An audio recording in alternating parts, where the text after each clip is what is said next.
Señor crezca en nosotros, que nosotros menguemos, que sea más Él en nuestras vidas y que nosotros seamos menos cada vez más.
Tiempo para escudriñar las escrituras, tener las indicaciones que el Señor tiene para nuestra vida espiritual. Primera Tesalonicenses, capítulo 5 y versículo 12 al 14. Primera Tesalonicenses 5, 12 al 14.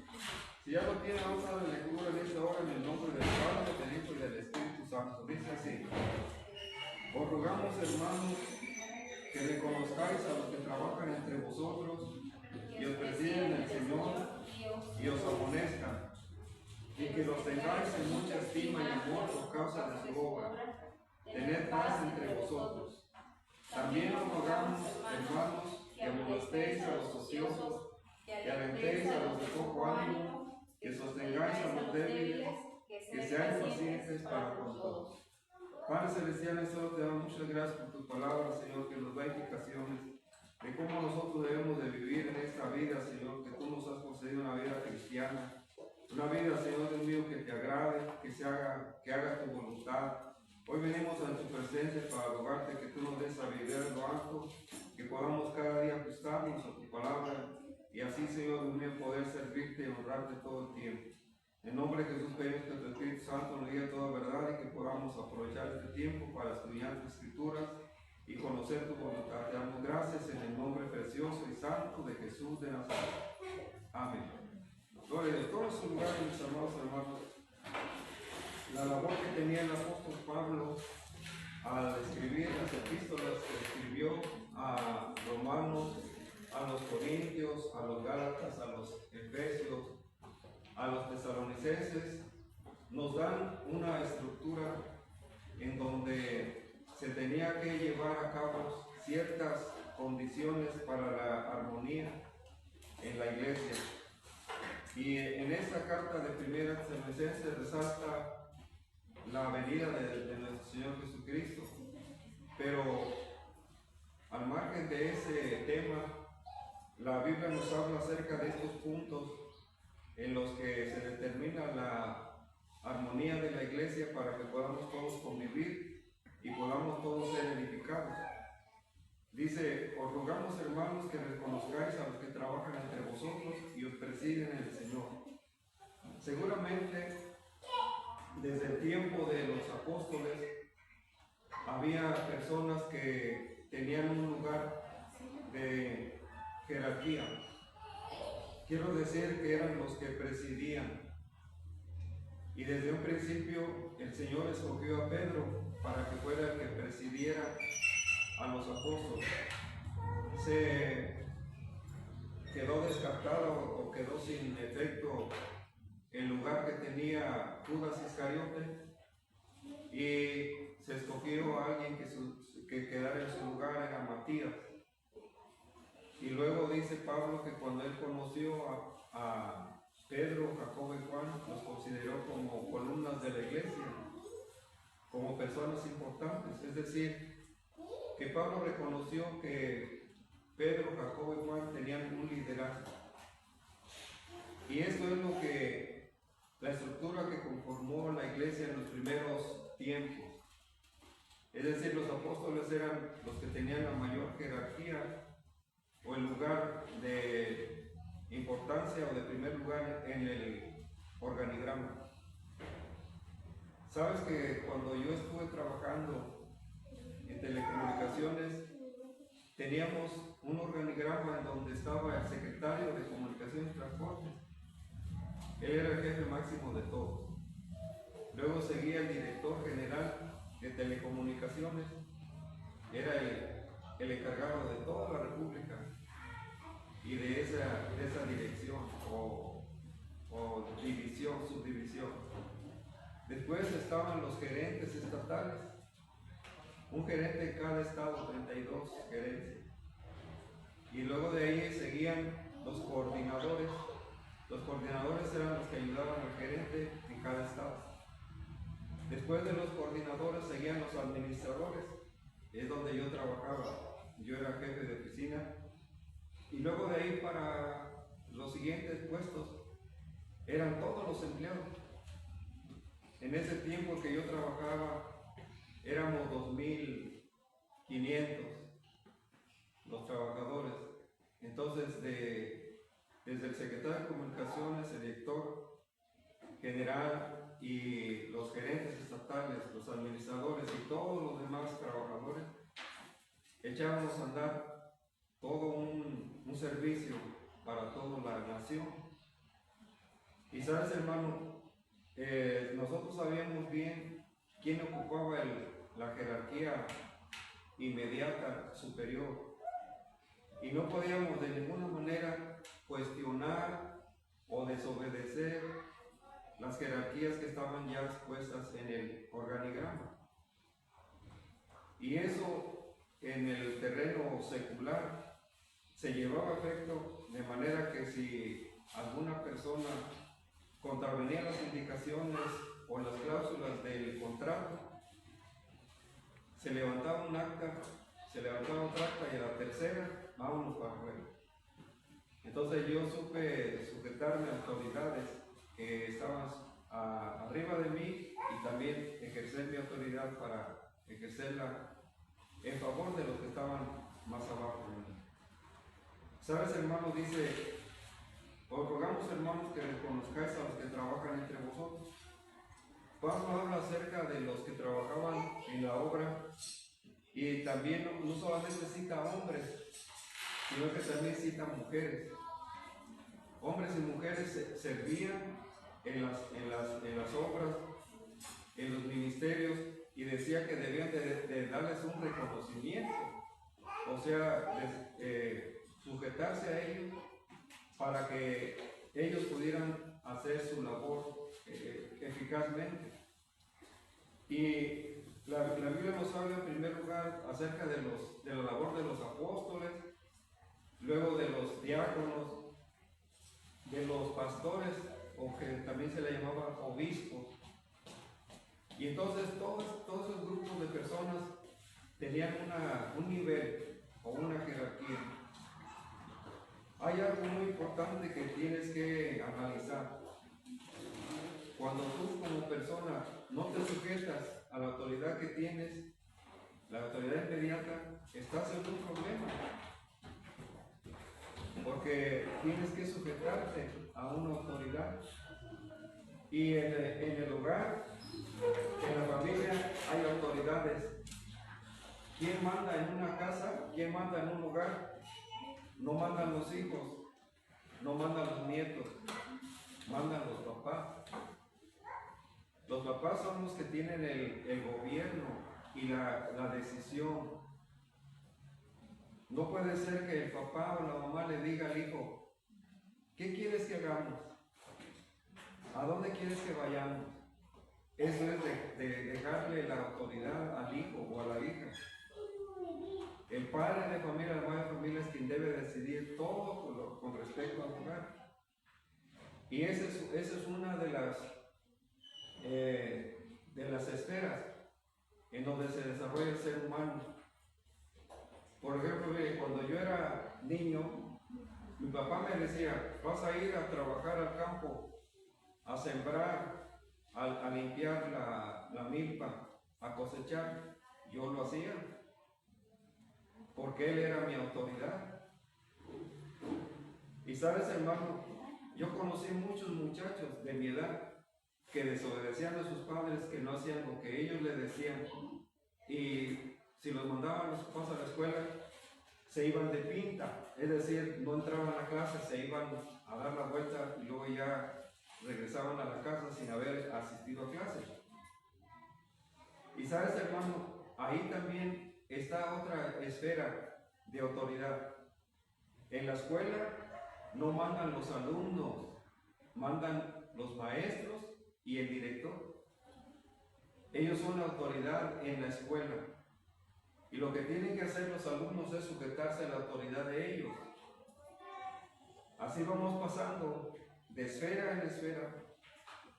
Y te das cuenta que todo tiene un porqué o tiene un significado importante.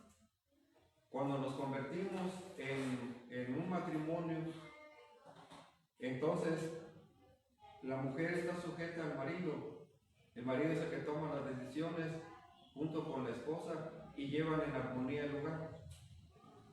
¿Sabes, hermano? Si la esposa dice una cosa y el esposo dice otra, de seguro el hogar no va a funcionar. Tiene que ser un acuerdo. Tienen que estar los dos de acuerdo. cuando el papá regaña al hijo y la mamá le dice, no lo regañes, ya está quitándole la autoridad al marido. Si la mamá regaña al hijo o a la hija y el papá le dice, no la regañes, no le digas nada, ya está minando la autoridad que Dios le dio a ella como madre. Por eso es que se tiene que respetar esas esferas de autoridad. En el hogar, en la escuela, en la sociedad. En la sociedad nosotros también tenemos personas que están en eminencia, que están en autoridad. Y Pablo habla acerca de ellos y dice, someteos a las autoridades, porque las que existen están puestas por Dios y están hechas para salvaguardar la justicia y para castigar al malhechor. Es decir, por eso tenemos ejército nacional, o guardia nacional, o policía estatal, policía municipal. ¿Para qué? Para guardar el orden. Porque si cada quien hace lo que se le pega la gana, entonces va a haber un desorden, sería un caos todo. Habría gente que saquearía tiendas, que robaría casas, que secuestraría niños, o en fin, muchas atrocidades. Pero por eso existe una autoridad civil, que es la que está encargada de mantener el orden, y nosotros tenemos que sujetarnos a ello. Yo me acuerdo que en el 99 hubo una explosión aquí enfrente de la central camionera. Nosotros llegamos aquí a esa hora en que hubo esa explosión, varias explosiones, pero la más potente fue la segunda. Y el ejército llegó y cerró esta calle. Y las que están aledañas a la central camionera. Entonces el ejército nos dijo, no pueden estar aquí, cierren su casa y váyanse de aquí. Y cerramos la iglesia, y desde el bulevar hasta la central camionera, hasta la carretera, todo estaba cerrado. Porque ellos tenían que hacer una investigación y tenían que laborar o levantar cuerpos, muchas otras cosas. Entonces nosotros nos sujetamos a la autoridad, cerramos y nos fuimos a casa. Nosotros no podemos poner con el ejército y decirle, no, ¿y por qué nos van a sacar si es mi casa? No, es que tenemos que sujetarnos a la autoridad, porque ellos están dando los lineamientos de seguridad. Y sabes, hermano, no solamente eso. En el 2020 nos ordenaron cerrar el templo por el contagio del COVID-19. ¿Qué hicimos? No hacer servicios, no abrir el templo. Y había personas que decían, no, ¿y por qué van a cerrar los templos? Nosotros no estamos de acuerdo. Y lo que ocasionaron fue que se contagiaran varias personas. Nosotros lo que hicimos fue cerrar el lugar y no hacer servicios, por proteger a las mismas personas que asistían a la iglesia y las personas que están en nuestro entorno. O sea que también en eso nosotros nos sujetamos a lo que dice la autoridad para beneficio de toda la sociedad. Estés en la escuela, estés en el trabajo, estés en la sociedad, siempre habrá reglas y habrá también autoridades o esferas de autoridad. Dice, os rogamos, hermanos, que reconozcáis a los que trabajan entre vosotros y os presiden en el Señor. Dentro de los que presiden en la iglesia, la autoridad de la iglesia es el pastor. De ahí tiene que haber alguien más que se encargue de las áreas de la iglesia, ya sea de evangelismo, de atención a niños, de pandero y danza, de maestros de niños o de jóvenes, o también coordinadores generales, los de la alabanza. O sea que todos ellos en alguna manera tienen un lugar. Y cuando una persona está haciendo su labor de presidir o de participar en cualquiera de las actividades de la iglesia, merece nuestro reconocimiento, merece nuestro aprecio. ¿Sabe que hace algunos años, ya como unos 15 años más o menos, llegó una persona aquí a la iglesia? Era de otra iglesia, llegó a la iglesia y dijo: pastor, yo quiero trabajar en la obra, yo quiero participar. Le digo: sí, está muy bien. ¿A qué área usted se enfocaría? Mi fuerte es el ministerio evangelístico. Le dije: ah, pues qué bueno. Mire, usted se puede acompañar al hermano que está encargado del evangelismo, porque salió a predicar en la Alameda, en el Parque de San Agustín y en la plaza principal. Y usted se une con él y se va a trabajar con él, a repartir folletos y hablar de la palabra de Dios. Él está encargado del área de evangelismo. Dijo: bueno, está bien.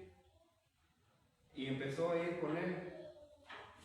Lo que hizo fue ocasionarle puros problemas al encargado del evangelismo.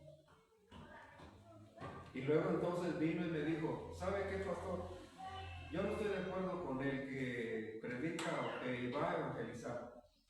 Si él va el sábado, yo voy el miércoles con mi grupo. Le dije: no, aquí no hay divisiones, aquí no se trabaja de esa manera. Yo le dije que esa persona es el encargado de esa área y usted debe de sumarse a él. Dijo: no, entonces no voy, como usted quiera. Pero usted tiene que aprender a sujetarse a esa persona porque él es el encargado. Y sabes, hermano, esa persona no quiso colaborar o trabajar por sus ideas que tenía de ser o de ejercer un liderazgo. Pero sabes qué, hermano, el liderazgo se entrega o se da a las personas idóneas, es decir, a las personas que son capaces, que están maduras, que tienen un desarrollo espiritual. Y por eso, más que el pastor que los haya escogido, es el Señor el que les ha dado esa responsabilidad y la tienen que desempeñar fielmente. Y sabes, amado hermano, que en otras ocasiones que yo tuve la experiencia de predicar en las tardes, los días domingos, el pastor predicaba en la mañana y luego yo en la tarde. Después otro miembro de la iglesia quiso predicar y el pastor me dejó predicar en la mañana y a él en la tarde. Y entonces estábamos así distribuidos. El pastor se iba a predicar a las demás obras y yo me quedaba a cargo en la mañana y el otro predicador en la tarde. Se levantó una hermana para dar testimonio y dijo: Dios me sanó, Dios hizo un milagro grande en mí por la oración. Y entonces se sentó aquella hermana y el que predicaba en la tarde le dijo: hermana, ¿a qué hora sanó? ¿En la mañana o en la tarde? Quería saber si él era el que había orado y por el cual había sanado a esa persona. Le dije yo: ¿qué interesa? ¿Qué importa que sea en la mañana o que sea en la tarde? Lo importante es que el Señor la sanó. Y sabes, esa persona nos hizo división. Se llevó mucha gente de la iglesia. Cuando una persona ejerce un liderazgo de acuerdo a la palabra de Dios, siempre va a ser leal, siempre va a ser una persona honesta en su caminar, en su ministerio. Y sabes, hermano, yo comprendí que muchas personas tienen esa idea de derrocar al que está encargado. Y aquí en la Biblia nos dice: tenemos que reconocer a los que trabajan y a los que nos presiden, no para meterles zancadilla, no para hacerlos caer, sino al contrario, para colaborar con ellos. Y sabes, amado hermano, esta experiencia que he vivido yo en muchos años del ministerio me da a conocer que muchas veces el pastor, el que era el tío de mi esposa, se sentía decepcionado de la gente. A veces llegaban personas: hay que hacer oración a las 5 de la mañana. Y llegaban y hacían su oración y todo eso, y luego decían: El pastor es un flojo, no se levanta a orar. Pero ¿sabes por qué él no se levantaba a orar? Porque todos los días predicaba y llegaba en la noche bien cansado. Entonces yo comprendía su situación, pero lo que esa persona quería era echarle tierra al pastor. Era una situación insostenible hasta que ya se fue de la iglesia. Hay muchas situaciones así, pero dice la Biblia, tenemos que reconocer a los que trabajan en el Señor y nos presiden y nos amonestan, y que los tengáis en mucha estima y amor por causa de su obra, porque el de la alabanza se está esmerando por hacer las cosas bien. El maestro, maestra de niños se está esmerando para hacer su trabajo. El que está presidiendo en el talento, el que está presidiendo en el evangelismo, todos los que están trabajando son dignos de reconocimiento. Y dice que tenemos que tenerlos en mucha estima y en mucho amor por causa de su obra, porque están colaborando, están trabajando para la obra. Y luego dice también el versículo 14, también os rogamos, hermanos, que amonestéis a los ociosos.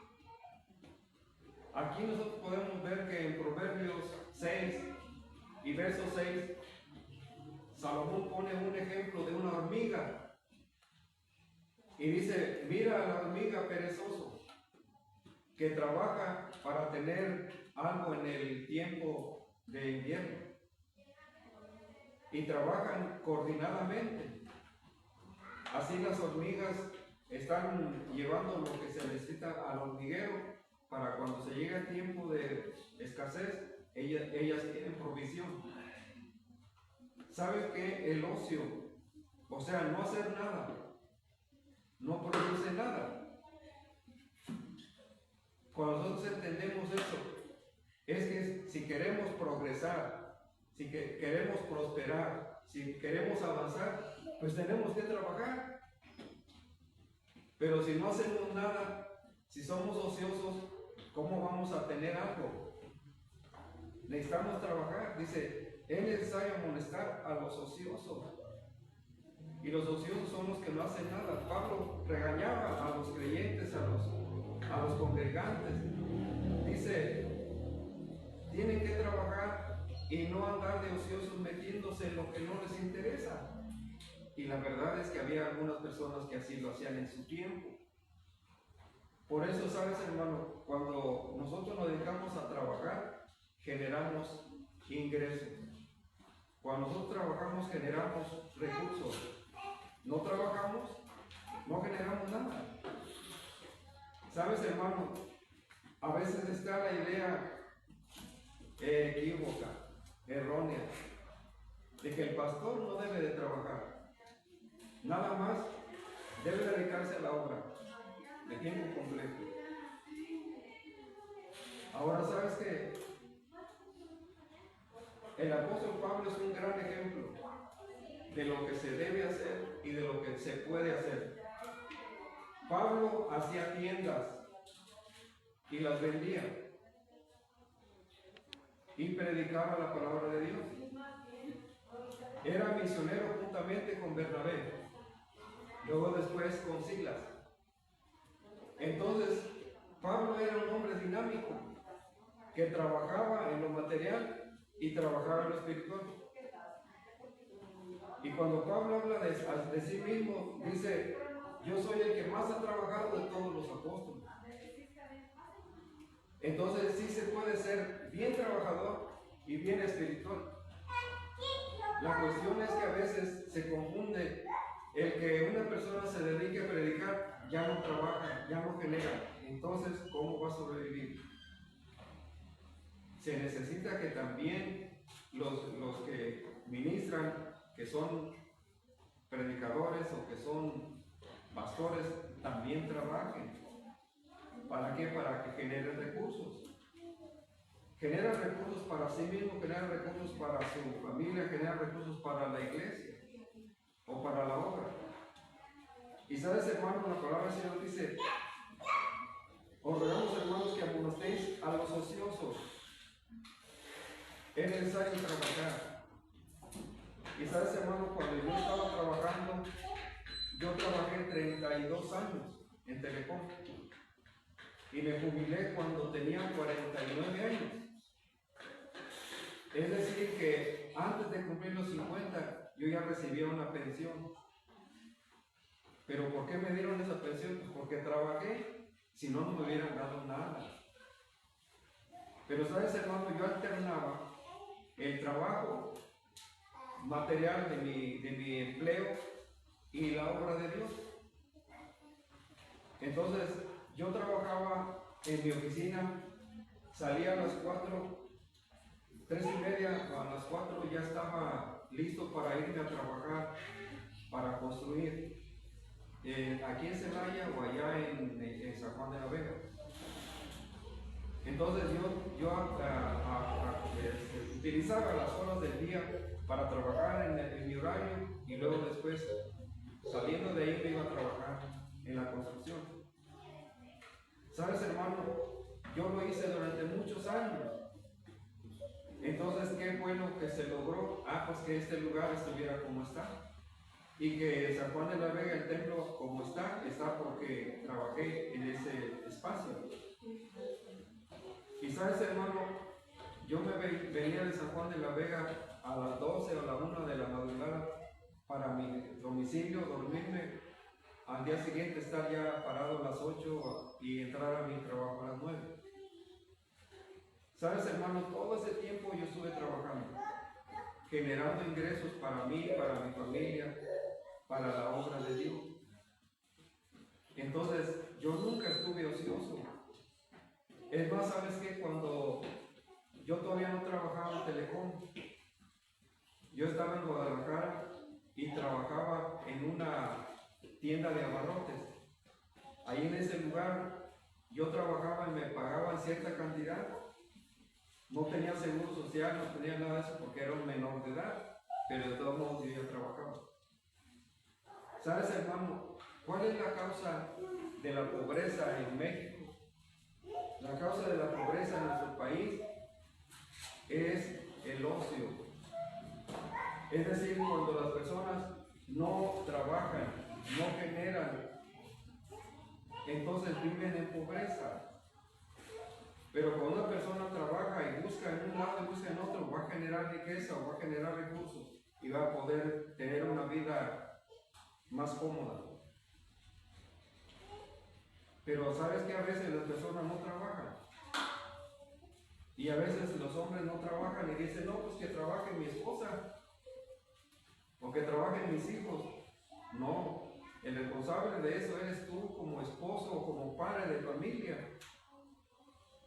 Y cuando tú generas ingresos, de seguro vas a tener suficiente para tu familia, para tus gastos, porque hay que pagar la luz, el agua, hay que pagar los servicios de la casa, la alimentación, el vestuario, el calzado, y todas esas responsabilidades que engloban el ser padre de familia o madre de familia.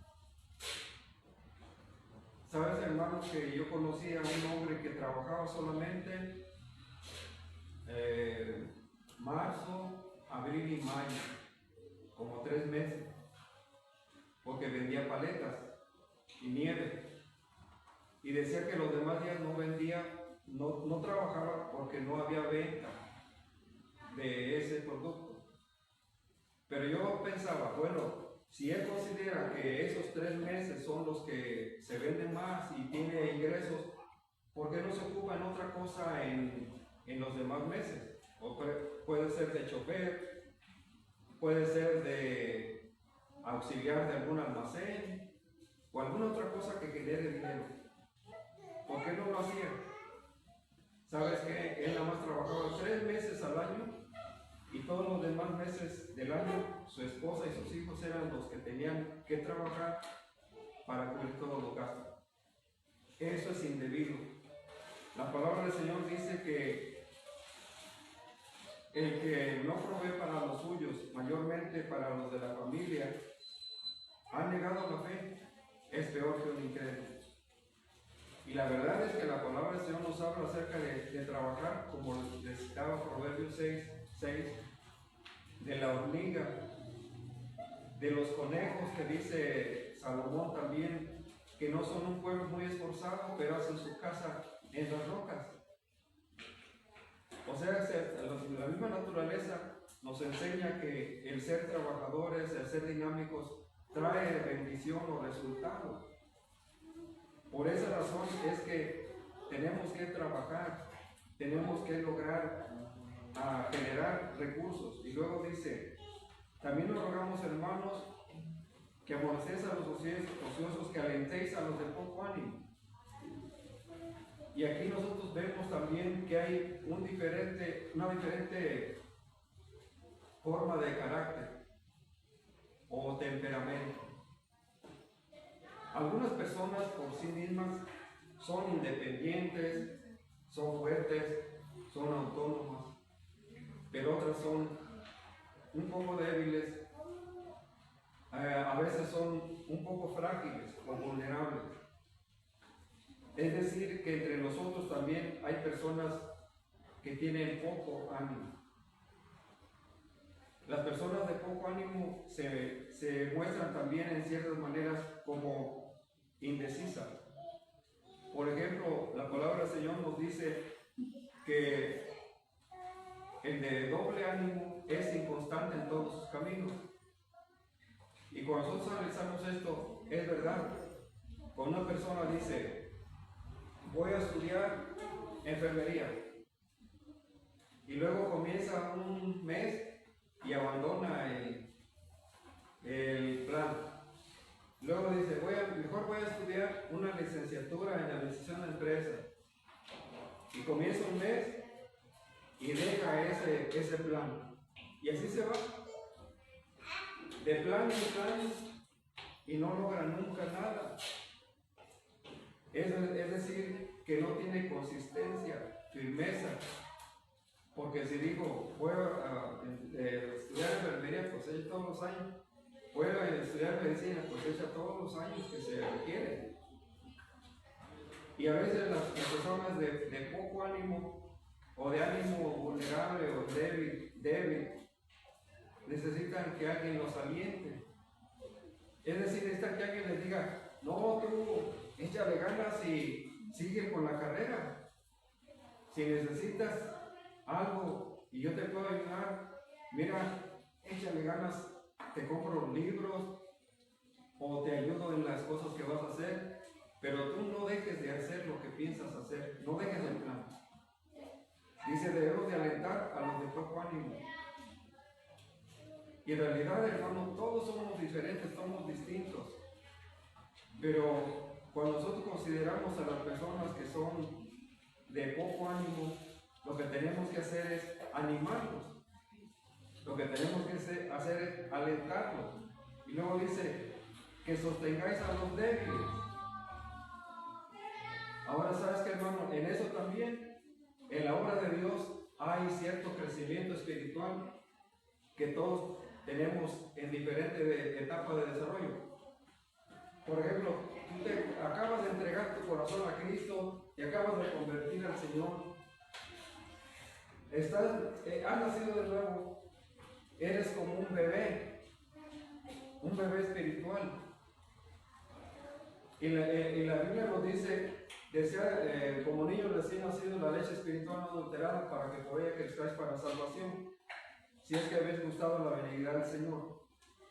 ¿Qué va a hacer? Que el bebé espiritual va a necesitar leche espiritual para que pueda desarrollarse, pueda crecer. Es como tener un bebé en un hogar y que al principio se le da leche. No puedes darle comida sólida porque su organismo todavía no está facultado para deglutir o para tomar ese alimento, pero la leche sí. Y luego Pablo dice también, quisiera explicarles algo más profundo acerca de las enseñanzas del Señor, pero es necesario darles todavía leches y no vianda sólida. Entonces también habrá en el desarrollo del crecimiento del cristiano personas que que recién se convirtieron y que necesitan la leche espiritual, pero también otros que ya no les llena la leche espiritual, necesitan algo más sólido.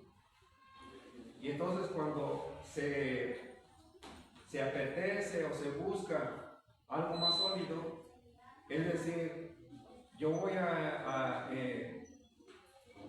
adentrarme más en las profundidades de las enseñanzas del Señor, buscar la llenura del Espíritu Santo, buscar el ministerio o el cargo que el Señor tiene para mi vida.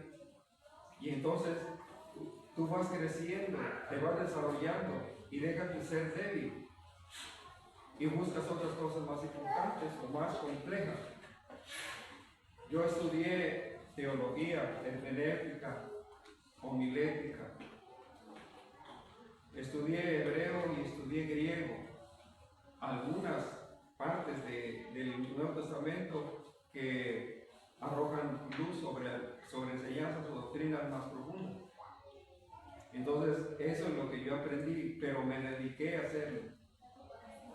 Sabes, hermano, yo no podía ser un bebé espiritual todo el tiempo. Tenía que crecer, tenía que desarrollarme. Y eso fue lo que me dio más madurez en las cosas de Dios. Yo no me conformé con ser solamente el congregante que se sentaba en la silla y oía el predicador y no. Yo tenía que desarrollar un ministerio. Y por eso tenía que formarme o prepararme. Y eso fue lo que Dios hizo a través del tiempo. Cuando yo estuve aprendiendo o que estuve metiéndome más profundamente en las cosas de Dios.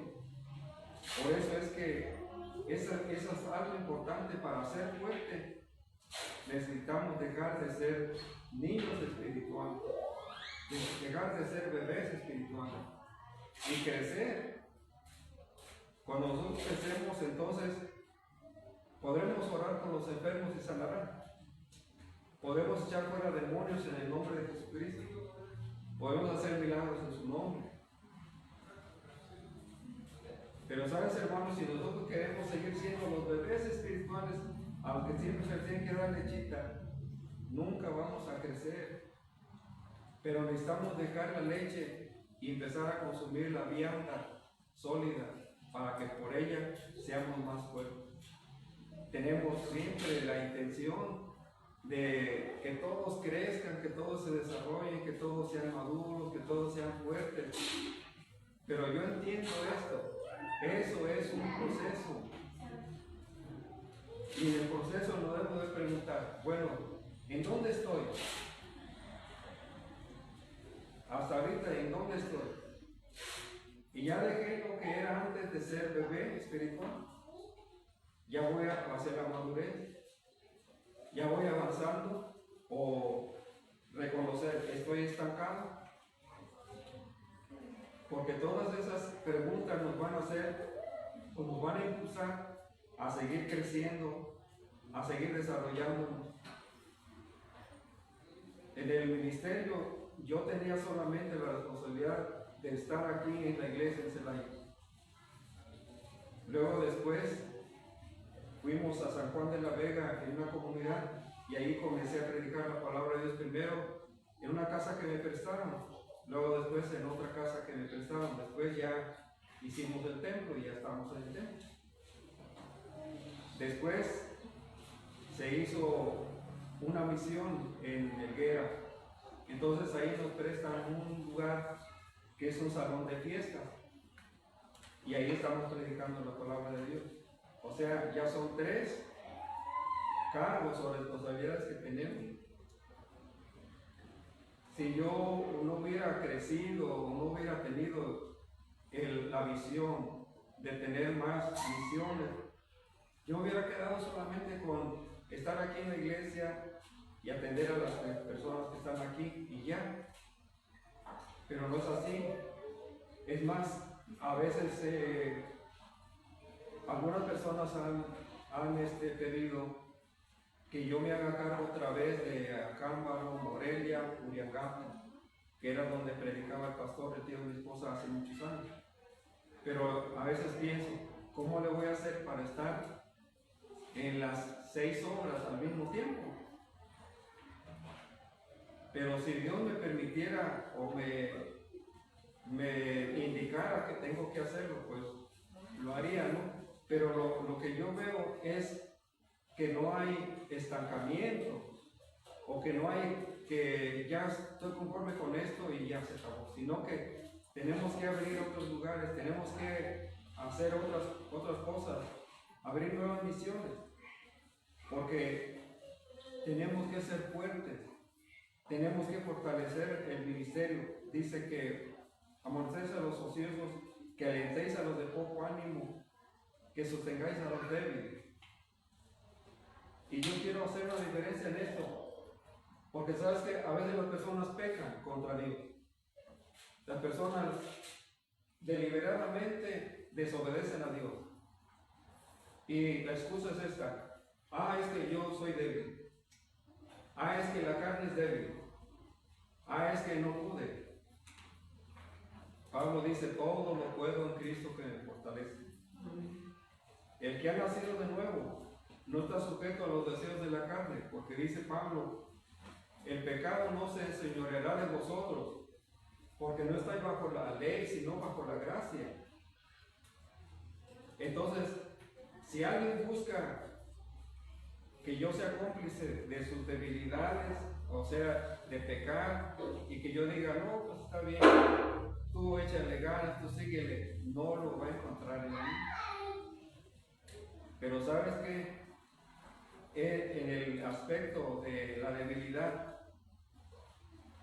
hay cierto equilibrio. El que ha nacido de nuevo ha crucificado la carne con sus pasiones y deseos. Entonces ya no se vale la excusa de que es que soy muy débil, es que es mi debilidad. No. Pablo dice: todo lo puedo en Cristo que me fortalece. Lo que sí podemos hacer es pedir al Señor que nos fortalezca y que podamos evitar esas situaciones. Por ejemplo, las personas que son alcohólicos. Y si una persona está tratando de salir del alcoholismo, está tratando de salir de la adicción al alcohol, y tú le dices: oye, ¿no se te antoja una cervecita? Nada más una. ¿Le das una? Con eso tiene para que caiga. O sea, va a recaer y va a volver otra vez al mismo círculo vicioso de su adicción. Pero si tú no le fomentas eso, al contrario, tú lo impulsas a que sea sobrio, él va a dejar eso. Sabes que hace poco yo me di cuenta de un hombre que tenía un centro de rehabilitación, un anexo. Llegó una persona a visitarlo, un pastor, y le dice: ¿quieres algo del refrigerador? Dijo: sí, ¿qué tienes? Abre el refrigerador. Refrescos, comida, lo clásico de un refri, y un montón de cervezas, de lata y de vidrio. Y le dice: oye, tú estás tratando de sacar a esas personas de los vicios y tú mismo le estás dando. Dice: no, es que cuando llegan crudos, yo les doy una para que se la curen. ¿Cuándo van a salir del vicio? Si él mismo les está fomentando eso. ¿Sabes que es una idea equivocada, una estrategia equivocada? Como si una persona es adicta a las drogas y yo le voy a decir: oye, ¿no quieres un palomazo o como se llame para que te sientas a gusto? ¿Cuándo va a salir de las drogas? Pero ¿sabes qué, hermano? Todas esas cosas erráticas o equivocadas producen que las personas sigan en las mismas cosas. Pero ¿sabes que hay algo muy importante que el Señor dice en el Evangelio según San Juan, capítulo 8, versículos 32 y 36? Si el Hijo libertare, seréis verdaderamente libres, y conoceréis la verdad, y la verdad os libertará. Cristo tiene poder para libertarte del alcoholismo y de la drogadicción. Él tiene poder para hacerlo. No necesitas más droga o más cervezas o cosas así para atenuar o para ayudarte a rehabilitarte. No te puede rehabilitar de esa manera. Necesitas a Cristo. Y cuando Cristo entra en tu corazón, tú rompes, o sea, el Señor rompe las cadenas y eres libre.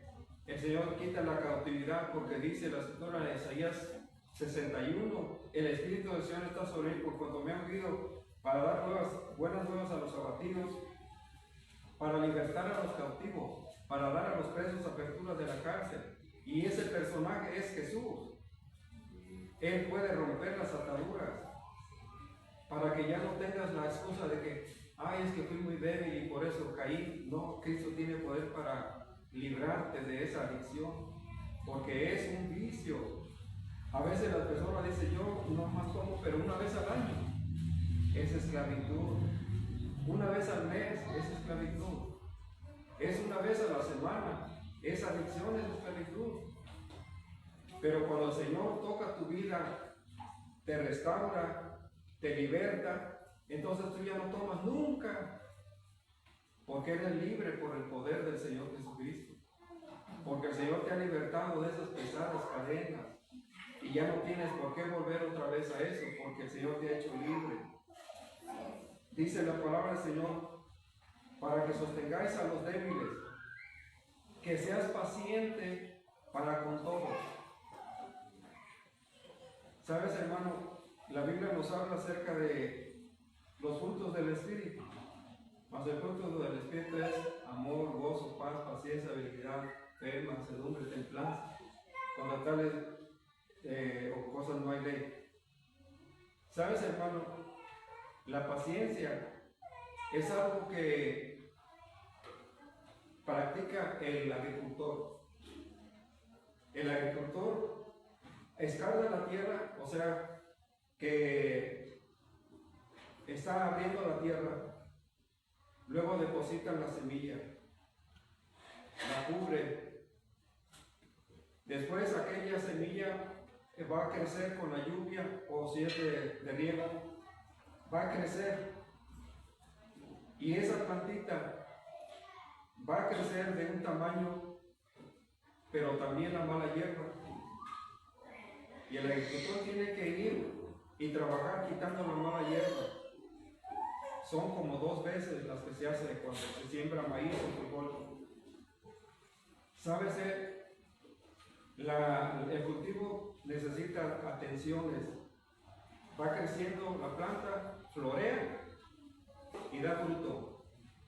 Cuando el fruto se madura, se recoge, que es el tiempo de la cosecha. ¿Cuánto tiempo pasó desde que el agricultor sembró la semilla hasta que cosechó? Meses. Y la Biblia dice que el agricultor o el que cultiva la tierra está esperando con paciencia hasta recibir el fruto. Y en esto, hermanos, usted puede ver también en el ministerio. Nosotros también tenemos que tener paciencia, esperando que Dios sea el que haga el fruto. Cuando nosotros comenzamos en San Juan de la Vega, pues nada más era una familia la que nos invitó pues a predicar en su casa. Era el papá, la mamá y un hijo. Y luego ya empezaron a congregarse más. Y luego nos cambiamos a otro lugar. Después nos cambiamos al tercer lugar en donde estamos ahorita, ya con el templo ya establecido y todo eso. Y sabes qué, hermano, nos costó un buen ganar almas para el Señor. De esas familias que ganamos para el Señor, unas se quedaron en la iglesia, otros se cambiaron a otras congregaciones de ahí mismo y están en otras congregaciones. Está bien, no hay ningún problema. Pero sabes que, hermano, los pioneros de ese lugar fuimos nosotros. Pero lo tuvimos que hacer con mucha paciencia. Ahora, ¿qué pasa? Que estamos en la higuera y con mucha paciencia estamos trabajando. Y van unas 2, 3 familias, luego dejan de ir y luego van otras nuevas. Y así se van empezando a ser sólidos en su fe, a permanecer en la fe. Pero nosotros lo que hacemos es tener mucha paciencia. La paciencia es una virtud. Y sabes que, hermano, cuando nosotros somos pacientes, sembramos la palabra de Dios. ¿Quién sabe? Pero Dios va a dar el fruto. ¿Cuándo? Tarde o temprano. La palabra de Dios no volverá vacía, sino que hará el fruto que Él quiere y luego volverá al Señor. Lo importante es que nosotros tengamos paciencia, esperar.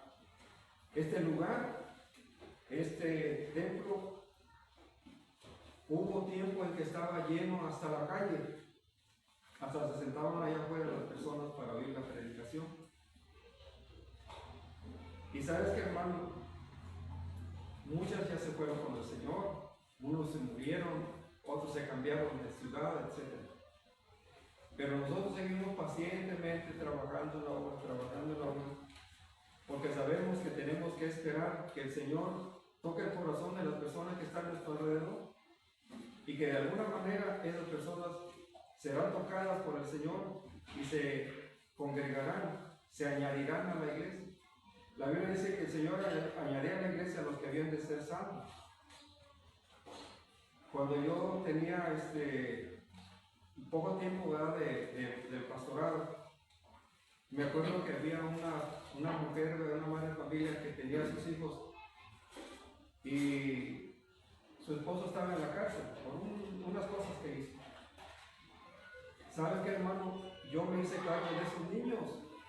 No eran mis hijos, eran hijos de esa familia, pero yo me hice cargo de ellos.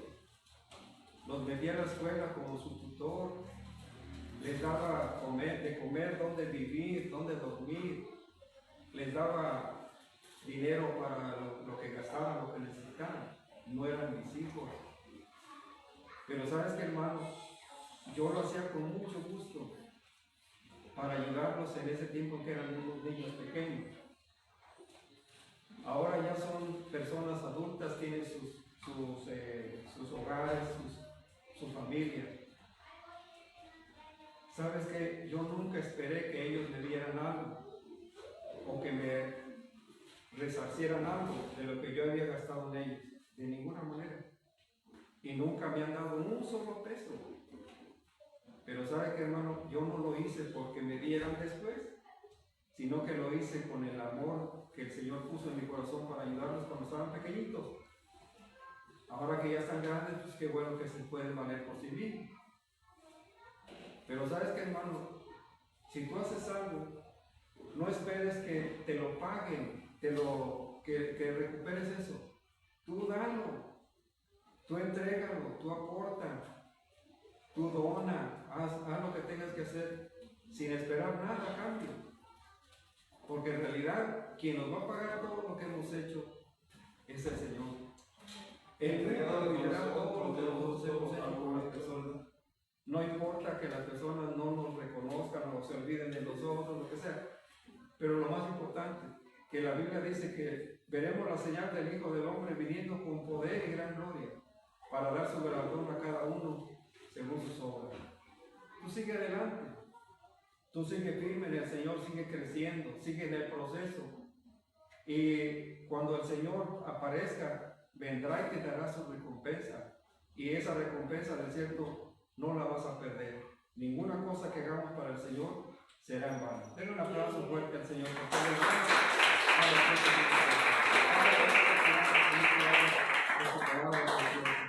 Te doy gracias, Señor, porque los que presiden, los que trabajan en tu obra son dignos, Señor, de ser reconocidos. Te doy gracias también, Señor, porque podemos apoyar a los débiles, a los de poco ánimo, y también, Señor, amonestar a los ociosos y saber que tu palabra nos garantiza que todo lo que hagamos para ti, Señor, tendrá una recompensa. Bendice en abundancia nuestras vidas y corazones, en tu mano nos ponemos. Te damos gracias en el nombre que es sobre todo nombre, en el nombre de Jesús de Nazaret. Amén. Gloria a Dios. Den un aplauso fuerte al Señor.